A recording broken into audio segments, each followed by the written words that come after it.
Lyon Radio, rock, pop and Lyon. Alexandre Pell, bonjour. Bonjour. Merci d'être avec nous sur Lyon Radio. Alexandre Pell, vous êtes à l'affiche de Conversation avec Mali Bido en ce moment, au théâtre sur Paris. Ouais. Expliquez-nous un petit peu comment est née cette pièce et quel est votre rôle.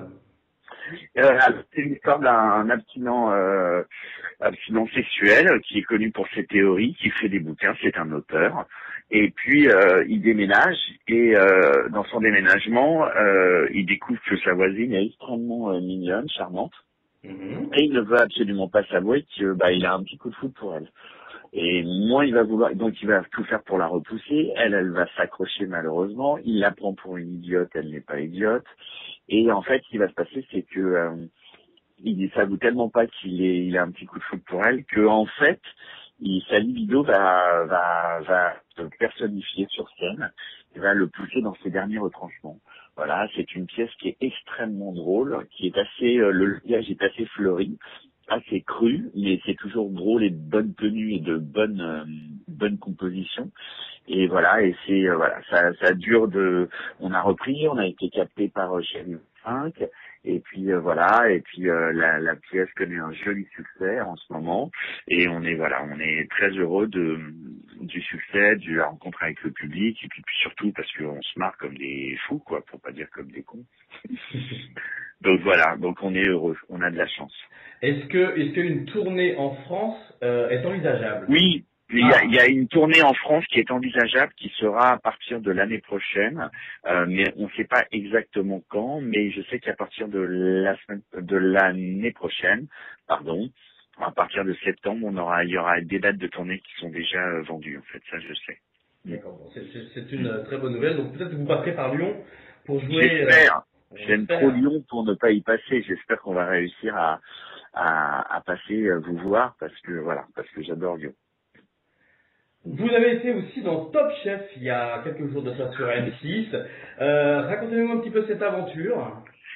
Rien, à mon avis, ils avaient besoin de quelqu'un qui dépêche un dépeceur de lièvre. Ils ont tout de suite pensé à moi, ce qui me fait vraiment très très plaisir. J'en ai, je crois, les capacités physiques, intellectuelles. Donc c'était hyper agréable de se retrouver en Émile Louis du gibier. Et puis voilà, comment je me suis retrouvé sur Top Chef, je n'en sais rien. Enfin, comme je suis associé à l'image de M6, ils ont pensé à moi. Et puis voilà, je pense ils ont pas été déçus de ma prestation parce que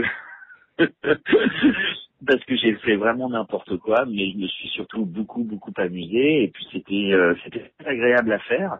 Et on avait 1h30 pour cuisiner un plat, et puis c'était top. Et puis j'étais sous les ordres d'Anna Well, qui est une fille vraiment très chouette et très sympa.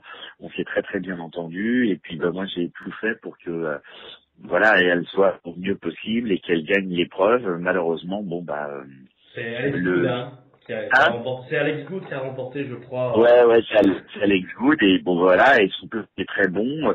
Le nôtre était vraiment, c'était un plat assez, moi c'est ce que j'ai dit pendant l'émission, c'est-à-dire je pouvais pas voter pour nous, mais c'est ce que j'aurais fait parce que c'était ce que disait Cyril Lignac qui a voté pour nous.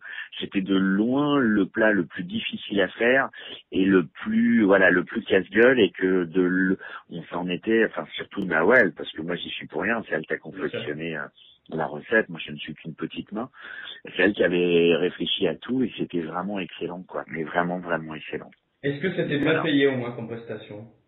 C'était excellemment payé puisque j'ai eu deux lapins et 2 lièvres frais à faire à la maison que j'ai immédiatement mis dans le congélateur, et donc voilà, et je vous convie vraiment à venir manger le lièvre que je découvre absolument vraiment merveilleusement bien, et j'espère qu'il n'y aura pas de caméra cette fois-ci, quoi. Et ce qui me fait très plaisir, c'est que je suis passé du con de caméra café au serial killer du lapin. Bon, alors très bien, alors justement c'est la perche que vous me donnez, parce qu'on va parler un tout petit peu de caméra café. Ça fait déjà maintenant plusieurs années que la série est arrêtée. Ouais.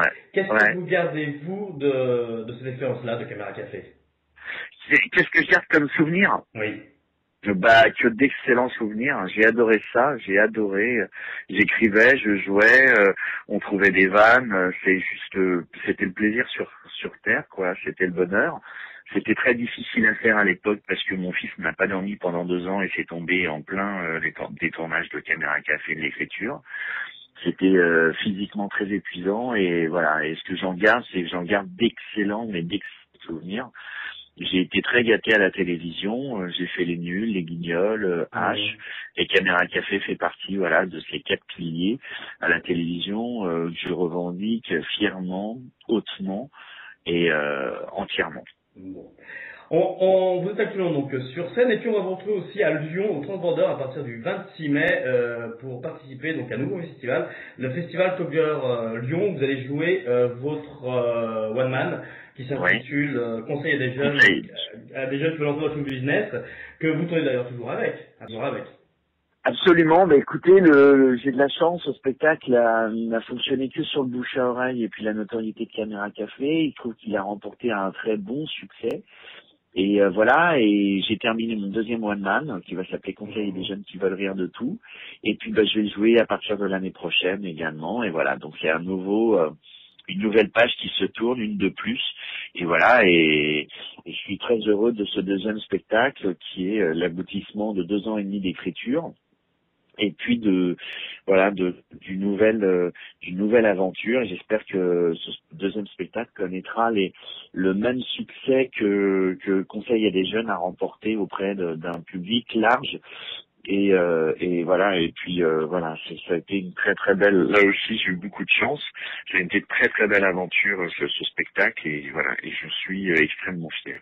Eh bien écoutez, c'est tout ce qu'on vous souhaite. Alexandre Pell, merci d'avoir été avec nous sur Lyon Radio.